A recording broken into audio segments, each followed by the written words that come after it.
ബഹ്റിനിൽ തണുപ്പുകാലം തുടങ്ങുകയാണ്. അപ്പോൾ camping season വരാൻ പോകുന്നു. ഔദ്യോഗിക ക്യാമ്പിംഗ് സീസൺ വരുന്നത് ഡിസംബർ 5 തീയതി തൊട്ട് 2026 മാർച്ച് 25 വരെയാണ്. ഇതിന്റെ രജിസ്ട്രേഷൻ നവംബർ 20 തൊട്ട് നവംബർ 30 വരെയും. അപ്പോൾ അത് ചെയ്യുന്ന ആളുകൾ ശ്രദ്ധിക്കേണ്ട പ്രധാനപ്പെട്ട ഒരു വിഷയമാണ്.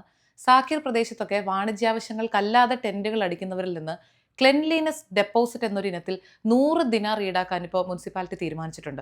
ഈ നിയമം നടപ്പിലാക്കുകയാണെന്നുള്ളൊരു തീരുമാനവും വന്നു കഴിഞ്ഞു. മറ്റൊന്നും കൊണ്ടല്ല, ക്യാമ്പിംഗ് സീസണിൽ ഏതാനും ദിവസങ്ങളിൽ മാത്രം പ്രദേശം ശുചിയായി സൂക്ഷിക്കുകയും പിന്നീട് വളരെ മലിനമാക്കപ്പെട്ട നിലയിൽ കാണുകയും ചെയ്ത പശ്ചാത്തലത്തിലാണ് ഇങ്ങനെ ഒരു നിയമം കൊണ്ടുവന്നിരിക്കുന്നത്.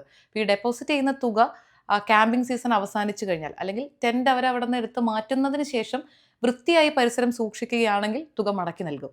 അല്ലെങ്കിൽ അതിൻ്റെ മെയിൻ്റനൻസ് വർക്കിനും ക്ലീനിങ്ങിനും ഒക്കെ വേണ്ടി ആ തുക ഉപയോഗിക്കുകയും ചെയ്യും. അത് മതിയാകാത്ത സാഹചര്യം വരികയാണെങ്കിൽ അധിക തുക ഈടാക്കുമെന്നുമാണ് അതോറിറ്റീസ് അറിയിച്ചിരിക്കുന്നത്.